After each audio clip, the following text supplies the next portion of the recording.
where I tried to make 150,000 while I was on a cruise. I knew it. I gave myself, yeah, I mean, I get, he said I knew it.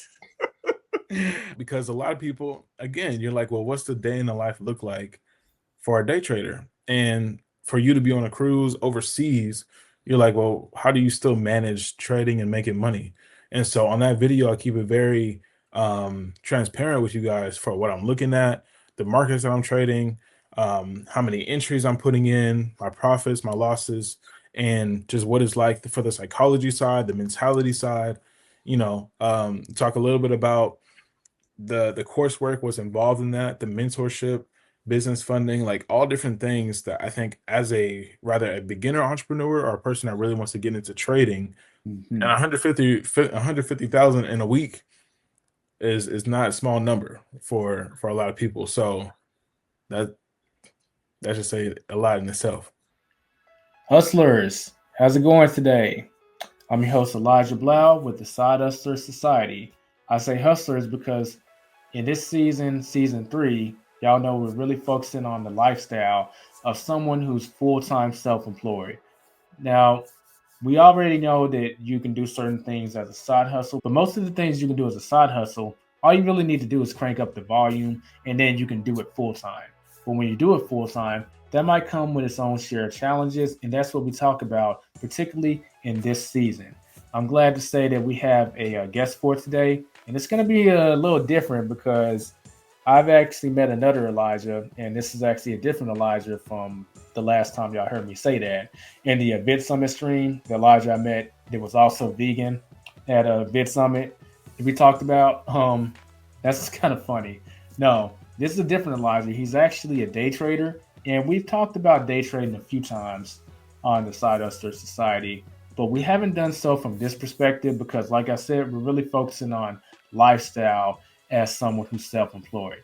But Elijah Malone is an entrepreneur and is the CEO of Alpha FRX, a company specializing in mentoring individuals in day trading, providing online trading courses, and hosting a group chat for ongoing mentorship.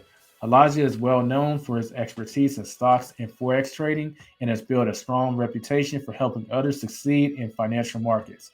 He is also an emerging content creator, quickly excelling on platforms like YouTube and TikTok, where he shares insights, tips, and motivational content. His work emphasizes practical strategies, financial literacy, and the importance of patience and discipline in both trading and life.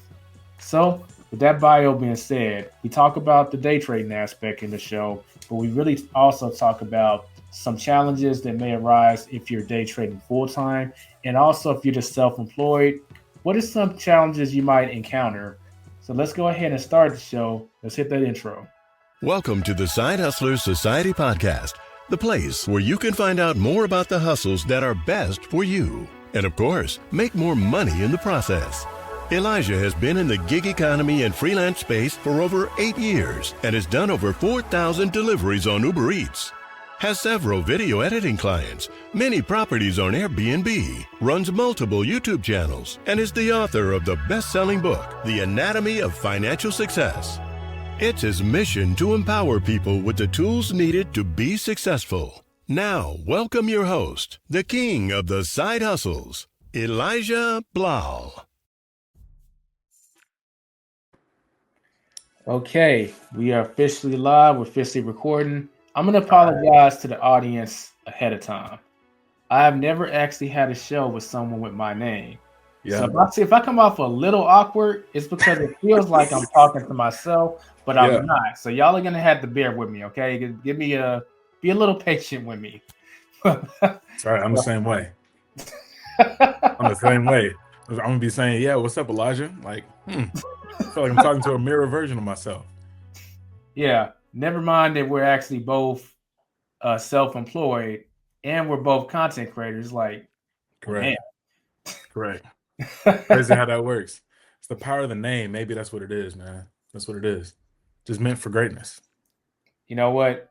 It's funny you say that. I'll pull it up later because I don't have it prepared.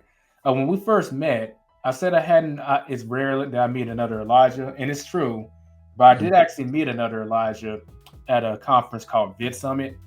And it's actually pretty crazy because he's a content creator too. I'm gonna put up the footage when we met. It's only we agreed to do a short, and it's only like 60 seconds long. I'll pull it up later, but all three of us have something in common, and all three of us happen to be doing well for ourselves. So I'm just saying. Hey man, it's meant to be, and they were all doing content. It sounds like so. It's meant to impact people. Meant to be impacting. Shoot, I love it though. Yeah, but you know what? While I pull up that footage, how's your day going so far? It's going good, man. It's going good. Being a mentor is a big responsibility. You know, having calls, talking to people. I'm really big on mindset, so helping people become more consistent and disciplined is a constant battle that a lot of people face. And so that's a lot of the substance in the calls that I have with the students that I have. And I think whenever I impact them and they kind of have a different perspective, it helps me to help them understand that there's more to life than just what's in their bubble. So that's been mainly my morning, man. It's been busy. It's been busy. So just going. Hey, busy is progress, right? I know it. I'd rather be busy than be like, man, I'm just sitting here playing the game, sitting here watching the show, sitting there watching a movie. Like I love to stay busy. So that's big for me. Yeah, speaking of games, are you actually interested in games like video games, or that's not really your forte? Oh yeah, of course. My game right now is actually Watch Dogs 2. I kind of just recently got back into it, and I was like, you know what? Let me go ahead and tap back into that space. I was like on and off with it for a little bit, but yeah, I'll be back into it now. So can't go wrong with games. You a sport game player?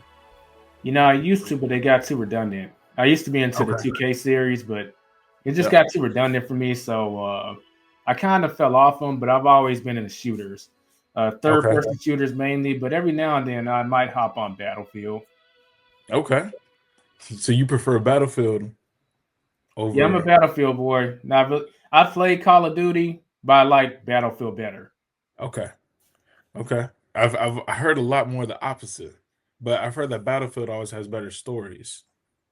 So you know what? Let's just be honest. Most people with first-person shooters, they don't pick up that game for the story. They pick up the game to smash some people online. Correct. Which is why they prefer Call of Duty.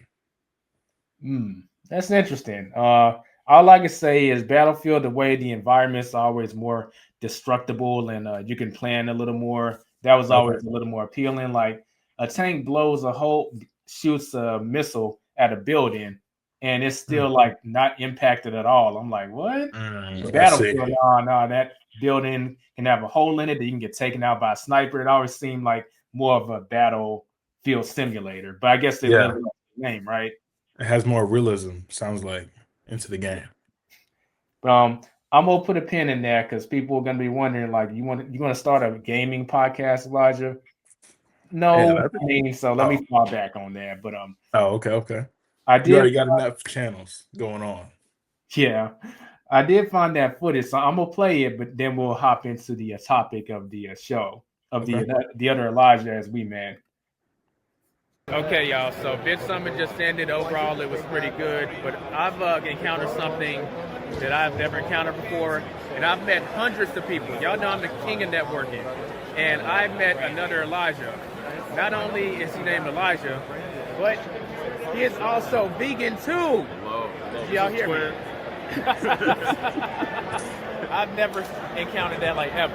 I bumped into other vegans. I bumped into other Elijahs, but not another vegan Elijah.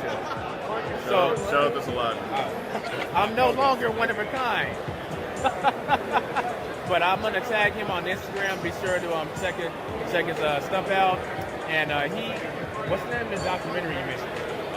You can find me on YouTube at Elijah Lamar, ELIJAHLEMARD. Hey, there you go. Check him out, and he's linked on the screen right now. I'll catch y'all later. Wow. Yeah. So what you got, chat?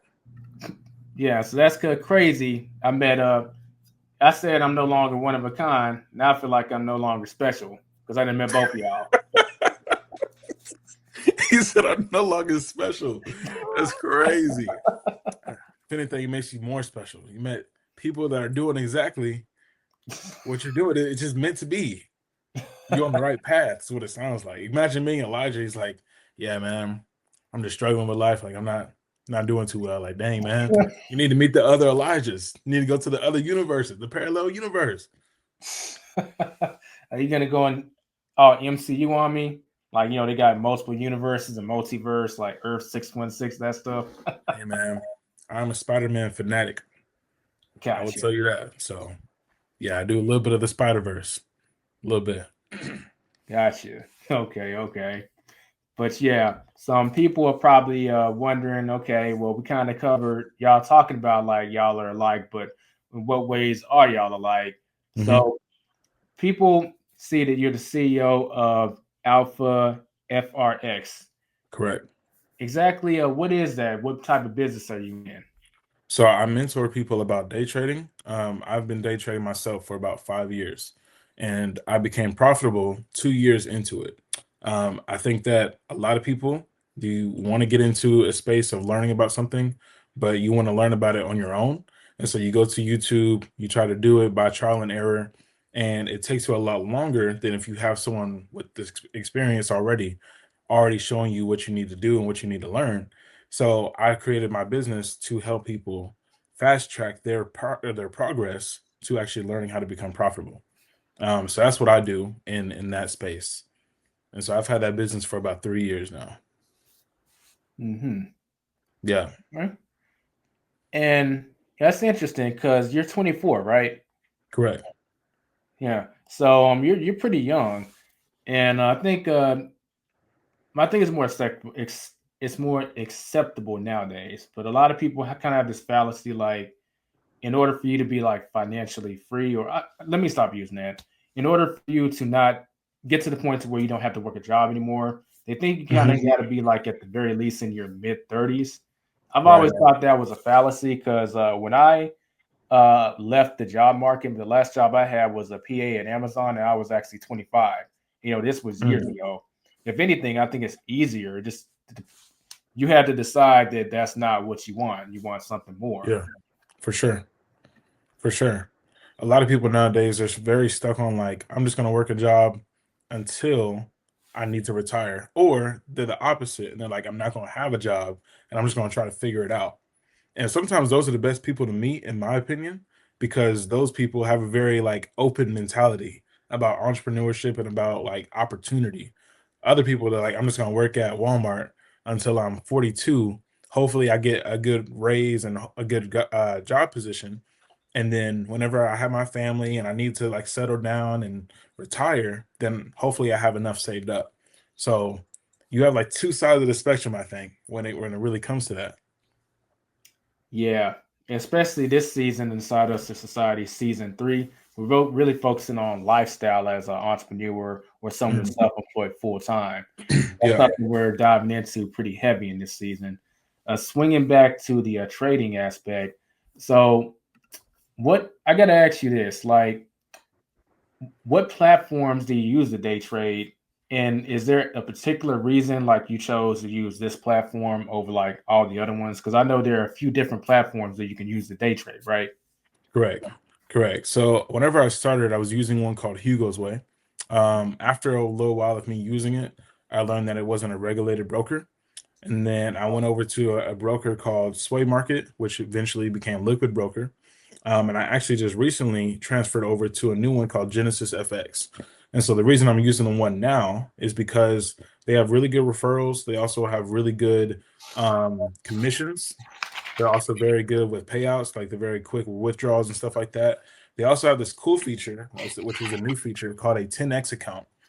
So they have it where you can put money into an account and then give you 10x of the amount in that account. So if you put in $100, they give you $1,000 worth of account for you to be able to trade with, which is really good for new and beginner traders that don't have a lot of capital to trade with, which Oh, I find running into a lot of people that are like, I want to put some money into it, but I only got $50 or I only got $100. So it makes it easier when you can trade with a bigger amount, you know? So Genesis FX, that's the one I'm using right now, and it's very, very smooth. so the shortened version of that is you're not loyal when it comes to platforms, are you? Yeah. I look for I don't think there's anything wrong with it given the situation. It's just a better platform comes with more tools or features that you can leverage. So of course you're going to go there, right? Yeah. And I mean, I was with Sway Market for like 3 years. And I was with Hugo's Way for like a year and a half. So like that's what I'm saying. Just recently, I finally transferred over to Genesis. But it's been nice for sure. Got you. Okay. You said something pretty big, in my opinion, and we talk about this on this podcast. But you said they have a pretty good referral program. If you're going to be doing something on a regular basis, and then you're going to start helping people do that same thing, you should start thinking like an affiliate. Like, okay, well, how can I make money off this opportunity? Because you're going to be doing it anyway. How can I monetize it? Yeah. And a lot of times, like there are platforms that their advertising budget, a big portion of it is reserved just for affiliates because they realize that they get the most longevity out of, I'll say, the lifetime value of a customer if it's a referral. So they're willing to incentivize the referee to move that process along instead of advertising on TV, on cable TV, which I'm actually genuinely surprised that anyone even watches that nowadays, given the amount of streaming apps that we have. But yeah. Yeah, it's pretty interesting. So I would say that a lot of people who start day trading, like they have their reservations about like going like full time. And I know you have your own company now, but even prior to that, like what made you take such an interest in day trading to the point that, hey, you feel like you could actually support yourself full time doing this? What do you mean? Like before you started your business, like you were day trading, right? Yeah. And you were full time when you were day trading eventually, right? Yeah. So was that part of the game plan, or did you see this potential in this and decided, you know what, I can do this full time? No, that was the full game plan. Even when, so I had, what was it? To give a little backstory. So basically, I lost my job during Corona, and I was working at that job for 4 years. At that time, I was working at CC's. Gotcha. I was over there being a manager, flipping pizzas. Chat. Everybody got to start somewhere in it. I was over there, but yeah, I was working there for 4 years, basically for my whole high school career. And once I got let go, I was like, man, like, how can I make money? Because I've seen, wholesaling and what's that called? E-commerce and stuff like that, day trading. So I'm like, people are still making money while I'm sitting at home playing Fortnite. Like there's money still somewhere to be made. So I kind of had like a little peek into it. And I was like, well, I still need money to be able to invest into those things. So I went to go get a job at Walmart, got hired, and then I got let go because they were like, we hired you as a temporary, which I didn't even know that's what I was signing up for. So I'm working a normal day, like, man, today's gonna be a good day. Walk in, they're like, hey, come to the back. Hey, by the way, today's your last day. I'm like, what's going on? Am I in trouble? They're like, no, your contract is up. So that day I literally leave. And my aunt had texted me, or she had called me, and she was like, hey, there's this thing called day trading. And I was like, oh, okay, like I'll check it out. I've heard a little bit about it, because when I heard about it before, and it was literally that day I got let go. But I've heard about it before, but I was like, people are just trying to like scam, the big thing that everyone else thinks about. Like it's a scam, can't really make that much money quickly. And then you come to a point where you're like, okay, well, my aunt's telling me this, so this must be a real thing. So I started looking into it, and as I started learning more, then I was like, people actually do this. Like you can actually do this from anywhere. And it's just by the power of having a Wi-Fi connection and knowing what you're looking at. So once I understood that, that's when I was like, this needs to become a full-time thing for me. Because eventually I want to be able to go on a cruise or be able to travel across the world and be able to still be making money for me to do that. And I understood the leveraging of having that type of freedom and still be able to make money. So that was the goal. And as I started learning more about it, that's when I was like, yeah, we need to make this happen. So that was huge for me. That's an inspiring and relatable story. Like, so Walmart, when they hired you, like in the interview or like nowhere in the paperwork, they didn't say it was seasonal, or they didn't. I'm thinking like, okay, this is Corona. people need jobs. Like y'all aren't hiring seasonal people. Y'all hiring people you just because you need it. People need jobs like to maintain life. And like Wow. probably 3 or 4 months later, they're just like, yeah, by the way, cut you off. It's like, You get in know, the vest, give me a badge, we're gonna walk you to the front. I said, dude, God everyone damn. gonna think I'm about to get arrested. Wow. Like, what is going on? But hey, it's part of the game, isn't it? Part of the game. Apparently so. The reason I say that is because people can make a case that Elijah, you've been off the job market so long, you don't know what it's like, and I guess they're right. But I do remember like seasonal. I started at Amazon as seasonal. Then I eventually got converted to full time. Then I got promoted to PA. But technically, anytime at the seasonal, like if that didn't transfer into like a full time job, they would have let me go because it's seasonal. But they made it pretty clear that it's seasonal, and like people who are full time, they have blue badges, and the seasonals have like a white badge, and it have a white badge with a blue like square surrounding it. And people who are from a temp agency, they just have a pure white badge, and they're only there for like 30 days. So you knew what the situation was, so you can make some preparations. Like, okay, I got to have a backup plan in case they don't offer me something. Right. But to hear. I guess this is why this job shit is not for me. I just couldn't live like that. I know it. We're twinning once again. We're twinning once again. I couldn't do it. I couldn't do it. Gotcha. I will say, even after I understood the power of trading, clearly you need money to trade with. So I didn't mind getting a job to have money to fund accounts so I could be able to invest it. Like that was the whole reason I would go get a job. And I remember I was working at Jason Deli for a little bit. Then I went to go work at Adidas. I was doing Uber. Like I was doing all types of stuff just to even be making money. And when I was working at Adidas, I actually enjoyed working there to a point that I was like, maybe I started going back into that worker mentality where I was like, maybe I could just stay here and like do part-time day trading. That way I can still get the Adidas benefits. I still meet cool people. I still got like this, these coworkers and stuff like that. But I was like, that wasn't the goal. Like the goal not the game plan was to be a full-time trader. So I had to remind myself when I was even in that. And then, I had made a profit of 25,000 in 1 week. And I was like, oh yeah, this is why I did that. Yeah, let me go ahead and get out of here. So your bank account reaffirmed the game plan. Yeah, it sure did. It sure did. I said, oh yeah, that's right. Because now I'm coming in here and I'm about to make like 17 an hour, 18 an hour. I just made, yeah. So I definitely had that reassuring moment. Got you.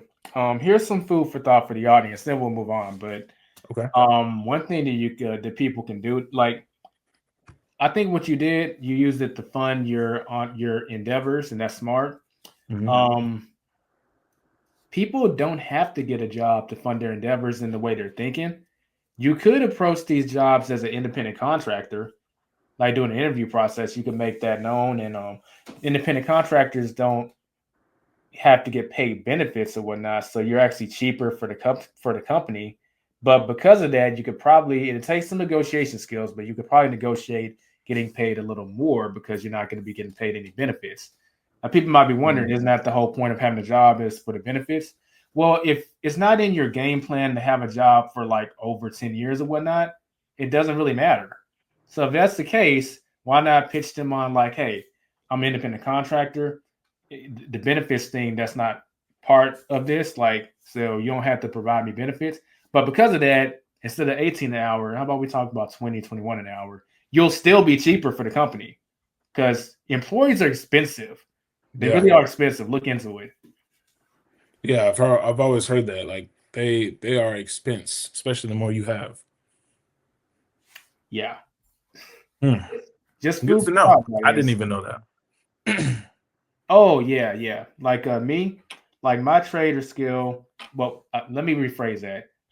The skill I bring to the market, because I'm not a trader. Okay. Right. Okay. Yeah, I'm a video editor. I'm a freelancer, and even to this day, I have people who want me to edit their videos, and I'm to the point where I don't have to say yes, but sometimes they get on like Godfather, like Don Vito on me. I'm gonna make you an offer you can't refuse. Like, well, see, let me go ahead and make this money real quick. Yeah, And you got find somewhere to put that money in my business. exactly. Yeah. Do what you need to do. Handle some business. Yeah. But speaking of trading, so what does a typical day look like for you? Like as I guess a full-time trader, but also, you have your business too. What does a typical day look like for you? So I wake up. I wake up every day at 8 a.m. 8:01 a.m. actually. I did it on accident because whenever you set your alarm, the minute is already set. So I just kept it. So I wake up at 8 a.m. I analyze the market. Probably takes me about 15, 20 minutes max, because I've already been looking at the same market over and over. So I already have an idea what I think is going to do. And then I'll end up, if I see a good setup, I'll end up taking the trade, get into it, and I'll call it out into my group chat. And then as I'm kind of in the trade, I'll go to the gym, I'll educate. So I'll read a book or maybe watch a YouTube video. Um, I will see what other plans I got today or for that day. So do I get calls? Do I got networking events that I need to go to? Like, what do I need to do to be like leveling up? That's really big for me. Do I need to make some more content? Do I need to reply to DMs? Do I need to do some more editing or posting on TikTok? Like, what does that look like? So it's a bunch of like kind of all over the placeness for me personally because I do so much. But I'm also like, okay, well, do we want to look at our like real estate projects and like expanding that? Like, what do we want to do? So there's a lot of grinding while I'm in the trade. And then as I'm looking at it, if it takes off or if it sells and it goes and plays out how I thought, then I just close the trade. And I would have made or lost money in that day. But I will say I take pride a lot in my success rate for the year. My year success rate or win rate has been like 82, 80, 85%. Nice. Which for me, it gives me a lot of confidence. So whenever I'm looking at the market, then I'm like, oh yeah, I know this is going to happen. And some people, they think that you have to sit here, you have to watch the market all day on your laptop just to make sure things go right. But for me, I'm just like, I can enter the trade and go live life, which is my goal. Mm-hmm. And I come back and I can look at my phone as I'm on the go or whatever, and then make money. So yeah, hopefully that answers your question. I know it's a lot of all over the placeness in my day. They kind of vary. So yeah. It makes sense. So I would ask the follow-up question. Okay. As far as like the standard things that people are probably thinking about, like breakfast, like lunch, dinner, do those things tend to get moved around in your day, or do they usually happen around the same time? Because some people have that myth that you mentioned where you're glued to this computer all day. When that's especially nowadays with this is a game changer. 100%. Maybe 20 years ago, maybe there's some truth to that. I don't know, but nowadays, what would you say to that? Like, that your normal activities throughout the day, do they get moved around based on your trades or not really? Yeah. Stay stagnant? They get more so moved around based on what I have going on in the day. So I might go to the gym, come home, and if I have a call or if I need to take a shower, then like I may eat later. But if I don't have nothing going on, then I'm like, let me grab a quick bite and then carry on with my day. So like stuff like that kind of varies, or like lunchtime, dinner time. Yeah. But a lot of people, like you said, they do think you got to be glued. You don't. And like you said, having this, you basically got the power to leverage anything you want to do on this device, and you use it only for social media and calls and messaging. Like you could be making so much money on the go, rather you have Wi-Fi or data. And people were just like, that seems too risky. I'm just gonna stick with what I got. Got it. Yeah. Yeah. Speaking of the phone, what's your opinion of? I don't want to call them like new platforms, but they're platforms that like if you type it on YouTube, this really, really like exploded around the pandemic. Maybe like 6 months before then, but like platforms like Webull and stuff like that, people say you can use to trade on that. If someone is looking at getting started and they're gonna download like the Webull app, would you be indifferent towards it? Would you encourage them to do it, or would you be like, oh man, that stuff is too simple. Like you don't want to start there. Start with this. You'll have better stuff. Yeah. So I haven't really used Webull. to, or like even what is that called? Robinhood? Is it Robinhood? Yeah, that's probably the next most popular one. Like one of those like normal trading or investing apps. I have never traded on those. I've always used brokers. So that's why even when I first started, I was using Hugo's Way. But for you to transfer money, you can always use Cash App or Coinbase because it's transferred through crypto. So you always want to have at least one of those two. If you're about to get started, you're like, okay, I need to put some money somewhere so I can upload it to a broker. You're going to need one of those two anyway. Mm-hmm. And I would say I would recommend, ironically, using a broker. Genesis FX is great, or you could just find one that you feel is regulated and that you can trust as well. Gotcha. We'll be sure to leave a link to the Genesis FX. That's what's called.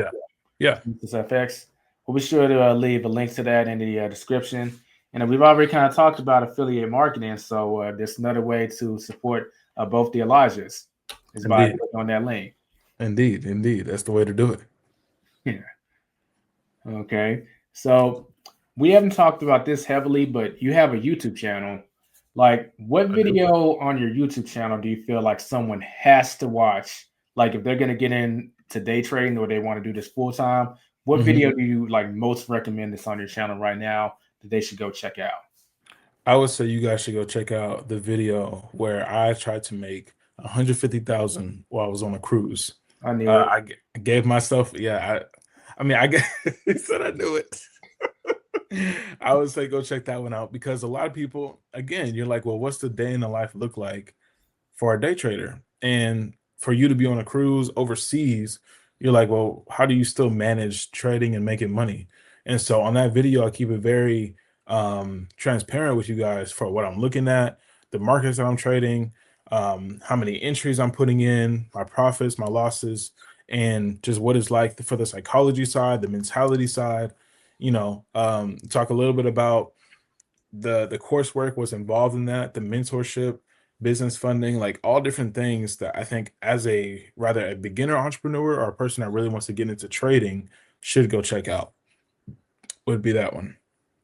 Mm-hmm. And 150,000 in a week is not a small number for a lot of people. So that should say a lot in itself.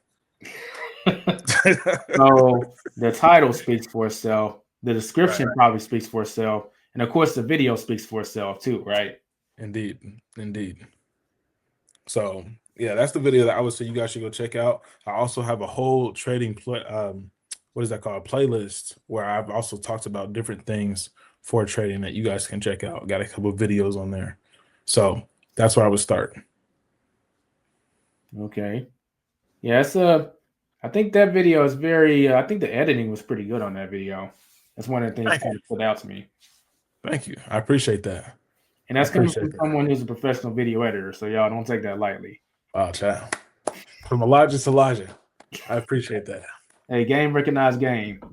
I love that. I don't take that lightly. So all right. Senor. So my audience, they would probably kill me if I didn't ask this question because they always want me to ask it. But like, we got to talk about like the Benjamins. Now, in your case, I think it'll probably be hard to tell until maybe the end of the year when you get your tax paperwork.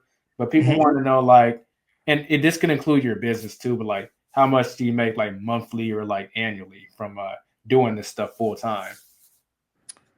So this year I've surpassed 7-figure mark annually, and I would say on a monthly basis, probably would say 6 figures is I guess the average, and so I would say about that range right there between those, because this has probably been my biggest year yet.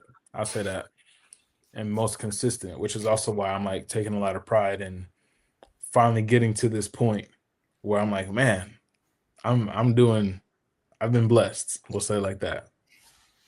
I was gonna say, watch in a few months you'll be on Shark Tank, but I can't say that because why would you need to go? You're already fine. Indeed.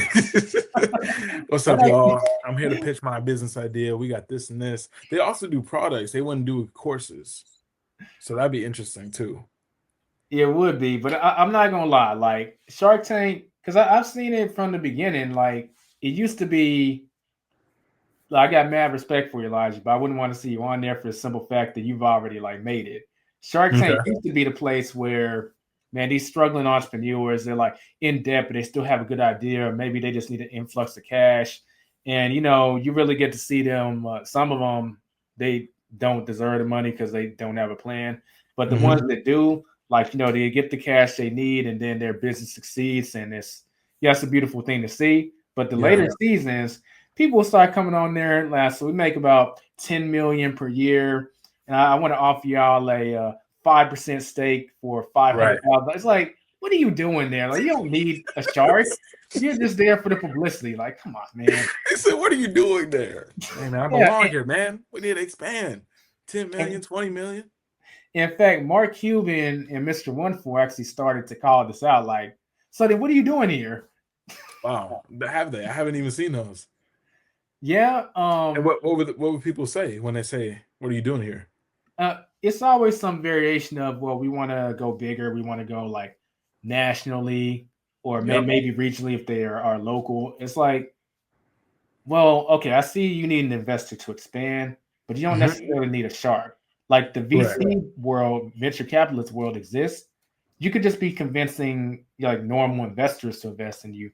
You don't need a shark. Because I feel like you're taking someone else's slot that their business is like barely hanging on and they really need that cash and potentially like mentorship from a shark. You're taking a spot from them when you don't really need. That's kind of how I feel about the later seasons. But, that's just my personal tangent. Yeah. No, I haven't seen the most recent ones, so I haven't even come across those. I think the most I've probably heard is like we're making $500,000 a year doing this product. Or maybe $1 million a year. Like I've heard that before, but no, even that, I would still say that falls under like the local person to a certain degree. It's when these cats are talking about I'm making like 10 million a year. It's like, come on, man. Yeah, I kind of mentally kind of zone out. Like you don't need to be there. But I digress. He said you don't need to be there. It's so funny. He's like, man, let me just figure out something else to watch, man. I don't know why he even on there, man. Let me look at something else. Dude. It's funny, man. It's funny. I'm also I'm kind of curious. How long have you been doing was it Airbnbs, right? Like the arbitrage side? Well, I would say let's say that because I'm gonna ask you if you have any questions for me towards the end. Okay. I can answer that question, but yeah, let's put a pin in that. Okay, we'll come back to it. Yeah.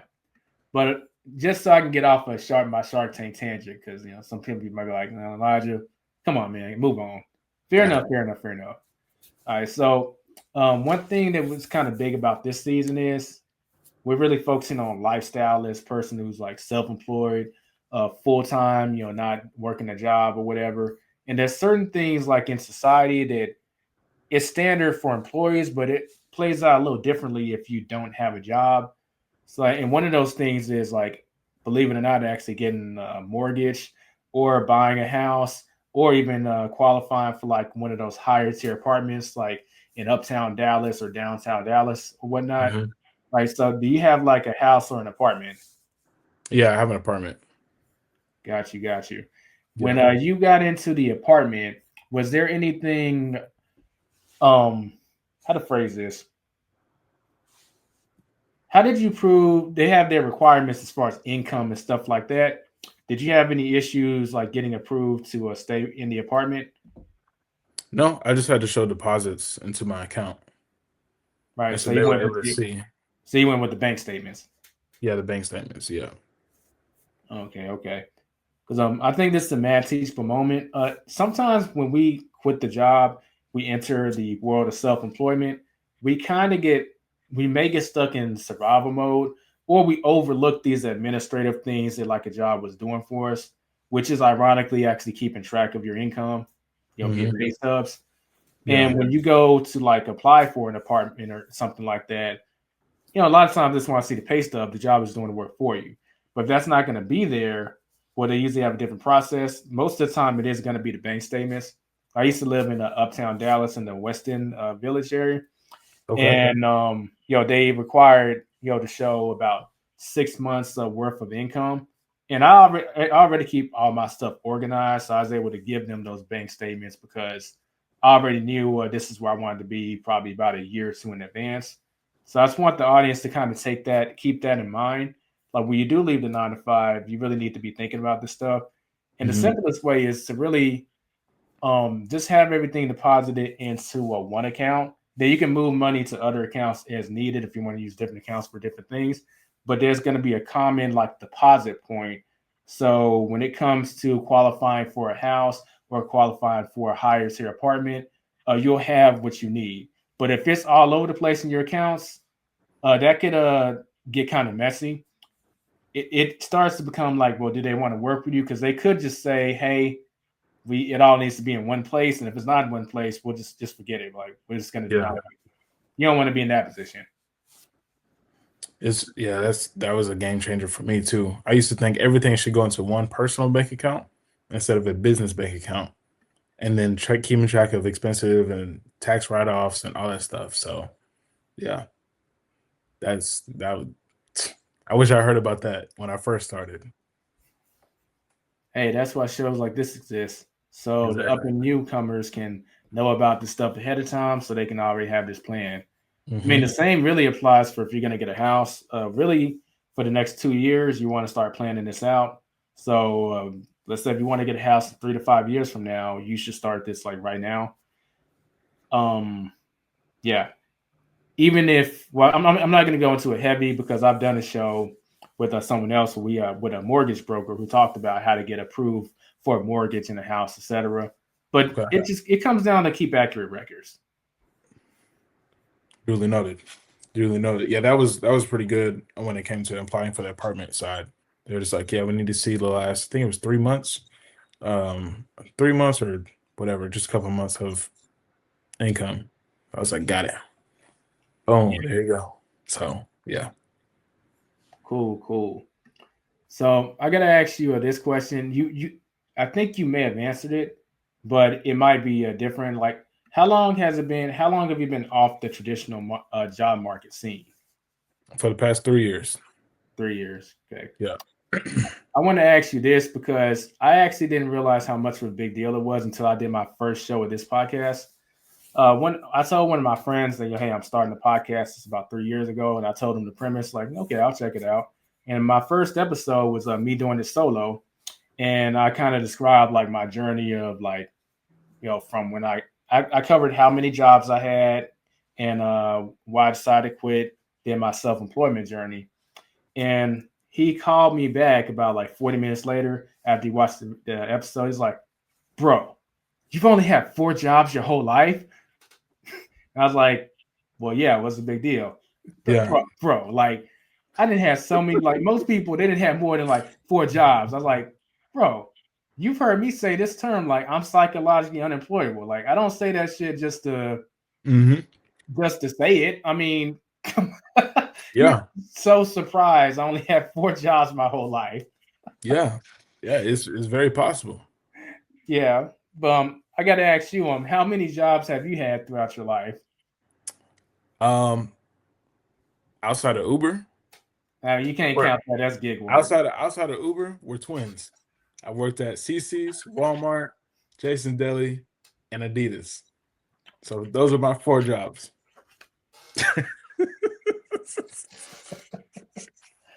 I'm telling y'all, it's a name. That name has certain attributes. I don't know what it is, man. I don't know what it is. But yeah, I mean, that's what I'm saying. It's possible. I've only worked at those 4. And here we are.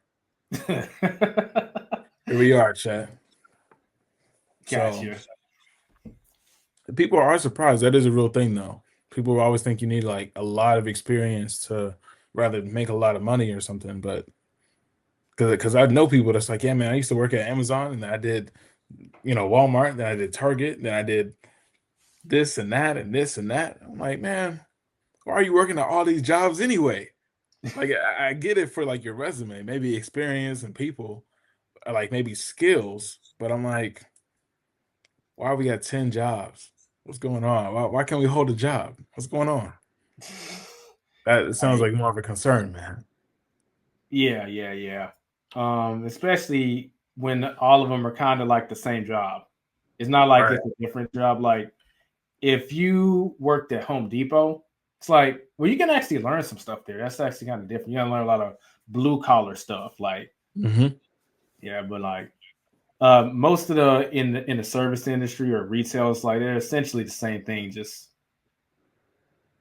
yeah, it's the same thing. Just stocking and inventory, maybe pick up orders, like checkout lines. It's all the same. Right. Yeah. Yeah.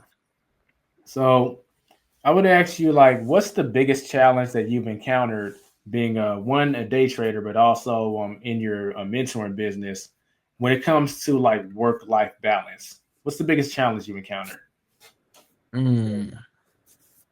When it comes to work-life balance, well, that's a good question. That's a good question. I think it's trying to find the time to make sure I'm catering to every person I'm working with, because in my head I always have the same like mentality. Like you're investing into me, so I want to make sure I can invest into you to help you get to where you need to get to. Um, and because I'm so big on mentality, I'm always thinking about, okay, well, am I doing enough for these people that I'm doing, and then or that I'm working with, and then am I also being able to pour into myself? Because I feel like I always look at myself like a fountain. Like, okay, you're always pouring out, but are you getting poured into? So Mm-hmm. for me, as a mentor, I'm always pouring out. That I'm like, okay, for myself, for my own personal life, am I doing things that's pouring into me? Do I have people that's pouring into me? And so I would say probably my biggest challenge would come down to understanding that balance, because I feel like I'm always such a giving person. That's why I became a mentor. That I'm like, what does life look like if I want to pour back into myself and like work on different things? That was very huge for me. And I would find myself like being super exhausted or being burnt out because I'm doing so much. And that's what I had to learn. So that's probably one of the biggest challenges I had to learn, doing that and dedicating time to, I'll say. Okay.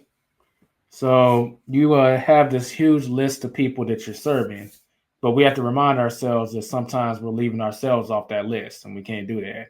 Because Correct. if we burn out, then everyone that we're serving is not, they'll be without us, and that'd be a Exactly. problem. Exactly. And I didn't really understand that. Didn't really understand that. I was like, well, I'll just show up. But I can't show up the best way I need to if I can't show up for myself. So yeah, that was a huge lesson. Huge lesson I had to learn. Right. And So would you say that that's your biggest challenge, even outside of work life balance, just like the biggest challenge in your business? Would that also be the biggest challenge, what you said, or would it be something different? now I say it's something different. I think I get a lot of criticism based on what I do now, because a lot of people will have that title of like, oh, I wouldn't have thought that you'd be a scammer, or you have a business because you don't actually make money off of trading, so you make money off of mentorships. Um, people that just doubt the process in general. There's no way you're actually making that much money while you're on a cruise. There's no way you're making that much money while you're just sitting at your house and I'm over here working a job, clocking in. Like there's no way. I have a lot of doubt and stuff like that. And I've had previous friendships that I had to let go Oh, because they were like, yeah, I don't know if I could really rock with you while you're trying to do this trading stuff. I said, that's fine. But eventually you will spin the circle and you'll be like, man, yeah, I think I should have learned that when you was trying to get into it. I've had a couple of those stories already. Used to get name called. I used to be called Forex boy. oh my gosh. My cousin would call me Forex boy because I would always be so dedicated to learning Forex. No matter where we went, no matter what we did, I was like, oh, let me look at the charts. I used to be called clearly a scammer. I mean, I just I've just been called a couple things, man. I just had to learn, like, okay, well, this is what my goal is. This is what I need to do and overcome. And now that I'm in my position, now they're like, hey, so I need to learn this trading stuff because I don't want to work forever. Oh, that's crazy. That's crazy. But I still, thank God, I have a relationship with God that I'm like, you know what, man? I forgive you. I understand. It's just a lack of understanding and knowledge. So I'm willing to work with you and help you. But not everybody's like that. They're like, no, you doubted me from the beginning. Mm-hmm. So you got to go. But I'm just like, nah, man, I'll help you out. I'll help you out. So yeah, that was my biggest challenge, was a lot of doubt. That's powerful. Yeah, I find it interesting that both of the challenges, one with work-life balance, then one is just like the overall challenge you've encountered in your business. Both of them circle back to like basically social stuff. And the reason I find that interesting, well, there's a few reasons. First, the name Elijah literally means messenger. Y'all can look that up. So I find that interesting that that's such a, you take that so seriously, because that's kind of the core theme that I'm hearing in both of those. Like, you really want to serve people, and are people going to criticize you because of their limited mindset? Skeptics and cynics are going to be skeptics and cynics. It is what it is. Until you reach a certain area, that's when it starts to turn around by default. And then you have the option of, you would probably have every right to say, well, you wanted to cut off this relationship, you did, so have fun over there. But no, you still make yourself available if they do want to come back around. That's pretty admirable. Yeah. Thank you, man. Thank you. Yes, it wasn't a easy thing at the beginning, because it's like, you the person that like spat in my face and I just had to sit there and wipe it off. And now you're like, oh, now you're coming back. And you're like, hey man, I got a towel now. I want to do you right now. And I'm like, do I reciprocate, or do I turn the other cheek and just be the gift that you need me to be? So, and let God use me. So yeah, that was a big challenge. That was a big challenge. I'm very big on impact too. Like that's literally like my word. I have it right here on my vision board. Is like impact, because everything I do, I want to impact people. So even in business and trading and content, at networking events, just whoever I meet with, I want that impact to be like, dang, when I met Elijah, both of them, they had an impact that I just can't forget. Like I just remember that interaction, and that's powerful for me. Got you. It's funny because we did meet at a networking event, and we ended up at the same table. I think everyone at that table, well, I don't know because I can't read their minds. I'm just going to go off of what I'm seeing. I think we left a strong impression on everyone at that table. We did. Yeah. We did. I would definitely say so. Yeah. I would say we're going to start winding down in a sec, but have you ever encountered a situation where it was challenging to get something done because you're a full-time business owner or because you're self-employed? No, I wouldn't say so. If anything, it gave me more time and resources to do it because I have the freedom to make my own schedule. Could you give especially being a day trader. Could you give us an example of something that was actually easier to do because you're self-employed then? We can go for my sister's graduation. Some people just like, oh, I gotta call off, and I gotta see if I can show up, and because especially around graduation time, there's always people that's like, okay, well, next week is my sister's graduation, and then you got 10 other employees that got the same thing. So instead of me having to be like, hey, can I request these days off? I'm just like, oh, okay, well, like, yeah, I'll be there. I can make that time. And if it really tied in with my business stuff, then the most that I have to do is be like, hey, Elijah, I know we had a call at 12, but I'm going to be at, my sister's graduation. Let's reschedule for another time. And so it gives me that flexibility and that availability for me to do what I want to do. I can relate to that. I mean, if I still want to be making money, then I'm at the graduation on my phone. still making money. You know what I'm saying? When So you like, put it in context, I'm not disregarding anyone else's graduation, but we're all there for a loved one, right? Mm-hmm. And being technical, we're not talking about the graduation party, which is usually afterwards, but like sitting there for the actual graduation, there are X amount of people that the ceremony gets through before they get to your loved one for that, like, 60 seconds, like 2 minutes of fame for them. And you're going to be fully invested when that happens. But what the heck do you do before and after that? Mm-hmm. Well, if you're Elijah M, you're going to be, making money. Looks like a good setup, man. I'm gonna go ahead and take that trade. Yeah, like you have hey, mom, just nudge me when sis is about to get up on the stage. Mm-hmm. Then you put the phone away. Then you're fully invested. Yep. And once he gets off and six back down, okay, right. He's in the middle of the alphabet. All right, pick this back up. Yep. Mm-hmm. Yep. I can relate to that because I'm not a trader, but I was there for both my nephew and my niece's graduation. And there are people that weren't able to be there because they had to work, and that just wasn't my situation at all. I was able to be there. I was able to be there for the graduation party. I really love the fact that if something like that comes up for family or friends, it's not a question of like, oh, will I be able to be there? No, I can be there. Yeah, I can be there. Yeah. The power of entrepreneurship does give you your time back. And the biggest thing is not only can I be there, but I'm not going to lose money for being there. Like if you do have to take off from work, you have to give up PTO, or if you don't have any PTO, you're using UPT, so you're not getting paid. So that's going to impact your budget for that week. Like that's true. I can be there, and I'm not going to be losing anything at all. Correct. That's a good point. That's a good point. I could actually take that a step further. Anytime you go to anything social, you have something to offer people. So you may actually make money just for having a conversation with someone. Because you never know who you meet. Yep. I always keep this in the back of my head. Whenever I go to a networking event, I used to go with my boy, and him and I, we'd be working the room. Mm-hmm. Came to a point where he'll be working, and there's networking events during the day.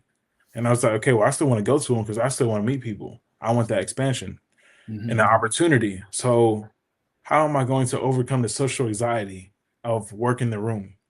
And the thing that really stuck out to me, I was like, someone in here needs to meet me, not in a selfish way, but like there's someone in here that needs to meet me.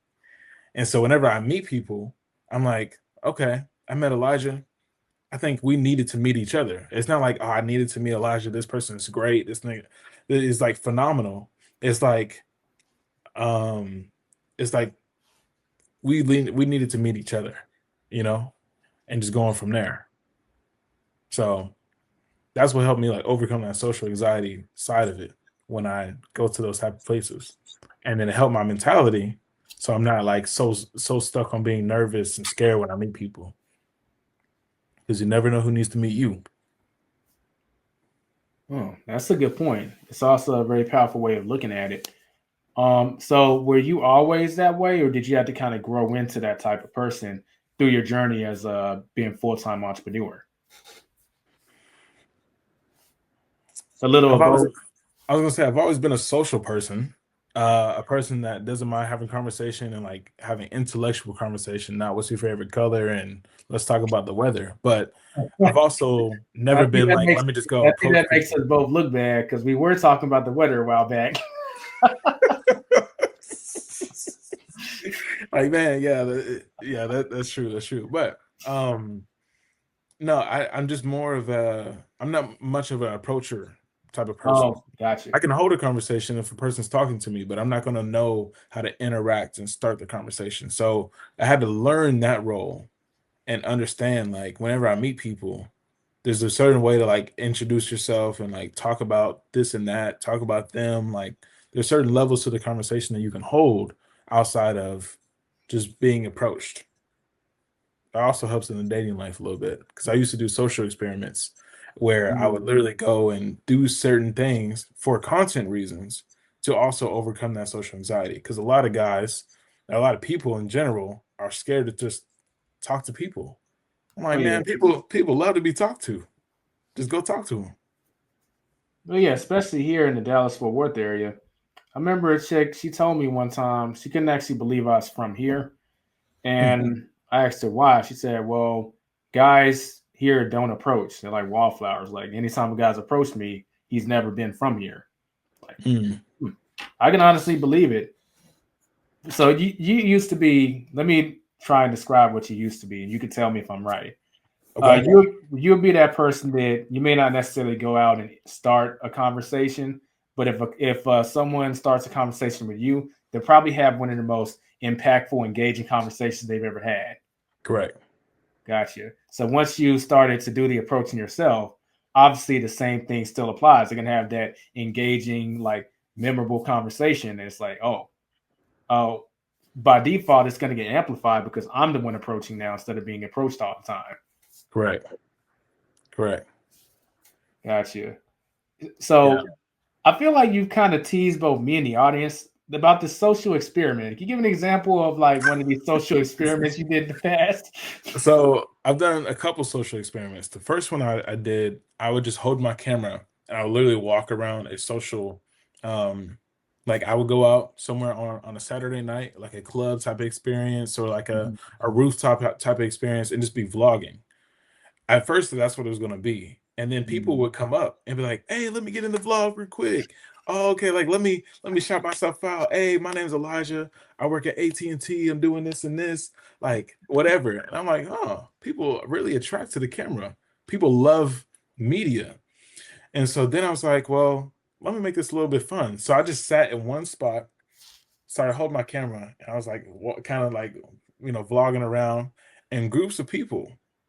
I was with my boy, and so him and I, we would just people would walk up. Are you guys vlogging? Oh, let me get in it. Hey, let me shout myself out. And then while they're shouting themselves out or whatever, I would be like, oh, well, I gotta send this to you. And I'd be like, you be on Instagram, like, let me get your number or whatever. And there would sometimes be groups of girls. And so that like a lot of guys they have anxiety, like, oh, there's a whole group of girls. What do I say? Are they gonna accept me? Or am I gonna say something wrong? Like, hey man. You just learn how to adapt to the moment. But it started with the social experiment of just meeting random people. And they all, not all, but a lot of people really gravitated to the camera. And so I did that a couple of times. And yeah, you just never know. Again, you never know who you meet, all because they're used to being on the camera because they already do content, or they just like seeing themselves on a camera. And they do other stuff. So I met some pretty cool people through that. I actually really enjoyed doing content or enjoy doing the social experiments. I need to do more of them. Well, it sounds like fun. You said what? It sounds like fun. Yeah, it is. It is. So. Okay. Well, we're about to hit the hour mark. So I imagine you got a few more calls you got to knock out before the end of the day. But I always ask my guests if they have any questions they want to hit me with. I know you already hit me with one of them. You want to know how long I've been doing the Airbnb arbitrage game? Yeah. Since 2021. Yeah. Okay. 2021. Originally I wanted to get involved in traditional real estate because the game plan with the whole YouTube thing, eventually you're going to get monetized and that's going to be extra money and that's great. But some people, like, they get monetized on YouTube and then they start making money and that's great. But they don't ever diversify. They don't look at other ways to make money with their channel, or they don't think about funneling that money into actual assets. So if something happens to your channel, which let's just say YouTube woke up on the wrong side of the bed and decides to demonetize you for whatever reason, you're quite literally screwed. Yeah. So I never saw the ad revenue as like, oh, this is all it's going to be. No, I literally took that ad revenue and I wanted to invest in something. So I saved it up and I was going to invest it in traditional real estate. But when the pandemic happened, I didn't really know enough about real estate at the time to know like what's a good deal, what's a bad deal, like all that stuff. But then I was looking into it and I saw that the short-term rental game could actually be a good way to make some money in the meantime until this real estate market kind of goes back to something that's more learnable, et cetera. So I got involved in a rental arbitrage. I was able to negotiate my first deal with a landlord that has a series of multifamily apartment complexes. So I started with one apartment, and then I didn't take any money out of the business. I just it tended to cash flow about $600 to $1,000 per month net, and it costs about $4,000 to $5,000 to furnish a studio apartment. That's what I deal in. So once that would build up to about $4,000, I would get another apartment and just repeat the process, except for it's 2 apartments now, so it's going to get it faster. So it just kept growing and growing and growing. That's how I got involved with that. I've always heard that like you need a permit for that too, right? Is that true? Actually, no. It depends on your market. So if there's local short-term rental regulations, there may be a permit that you need, and you might need to sign up with the local laws. In the Dallas-Fort Worth area, there actually isn't one right now. Well, in Arlington, there is. Arlington. Okay. And you can only do it about a mile away from the stadium. So 1 mile radius from the stadium. But outside of that, short-term rentals are actually banned. But like Dallas, Fort Worth, like all that, you don't need a permit currently. Ironically, there is some kind of short-term rental ban that's trying to happen.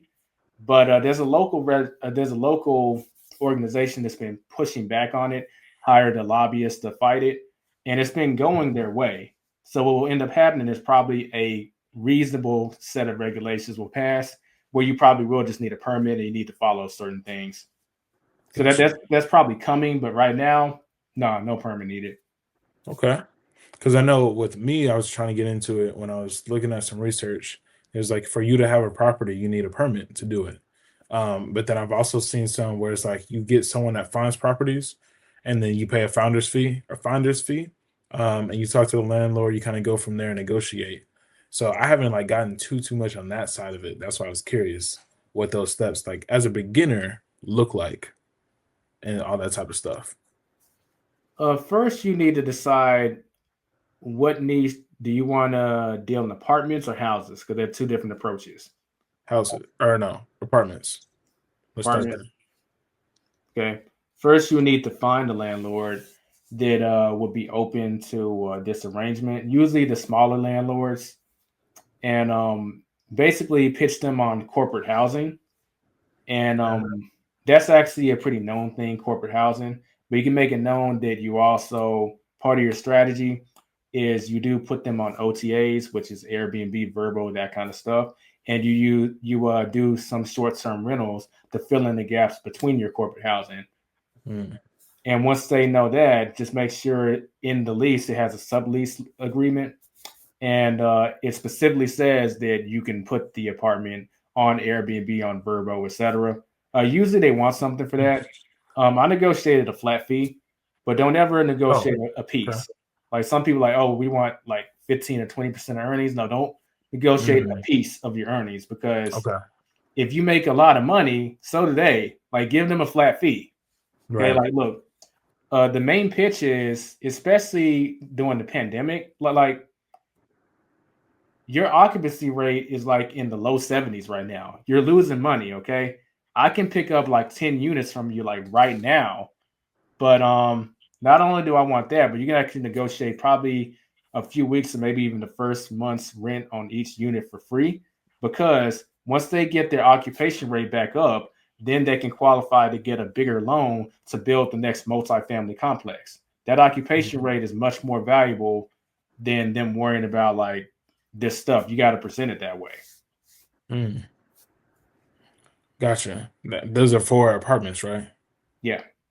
And so I know certain apartments, they don't even allow it. So how do you kind of negotiate allowing, or like kind of talking to them so that they can allow it? Yeah, usually if they don't allow it, I tend to just avoid them. Okay. Yeah. But if you really wanted to, you basically use the corporate housing approach, and you basically say the same thing, but you're gonna get some pushback on the like, oh, do you do short-term rentals? We don't allow short-term rentals. We also don't allow you to like put it on Airbnb or whatever. Gotcha. Those tend to get very amendable the more units you're picking up. So you're picking up like under 5. That's when they'll probably have 5 units rented by the end of like a month or two. So like, why are they going to give you that? But if you're picking up like 10 or more, it's like, well, let me call the person above me. Like, let me see if we can, because that occupation rate, that's going to make a dent in the occupation rate for the better. So the more you're picking up, the more flexible they tend to be. The problem is most people, they call, hey, do y'all do Airbnbs? No, we don't. Okay, bye. And it's just as simple as that. Or if they go a step further, they're only picking up like 1 or 2. Does that really sound like a good deal for the complex? Yeah, No. So make it be a good deal for them. But you got to have a lot of money to do that, though. I mean, you got to have the money to furnish these apartments, and most of the people won't have enough money to pick up multiple. Right. But that's where the bargaining power is when you can pick up multiple. Okay. Yeah, I know you got a whole series of getting into the Airbnb space, so I need to check out those videos myself. I don't want to hold nobody over.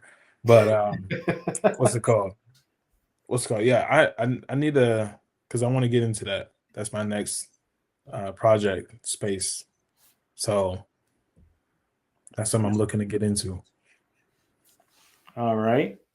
Speaking of get into, before we hop off, where can people get more of you? Whether it be your business website, YouTube, etc. Yeah. So all of my socials are King Malone, as it's spelled right here. And my business website is Alpha FRX. So that's exactly the spot right there. That's where you guys can check out the mentorships. Sometimes I do giveaways, as in like giving out free courses. And I keep all of that stuff on my Instagram. So if you guys want to check that out, then that's where you can find all that good stuff. Cool.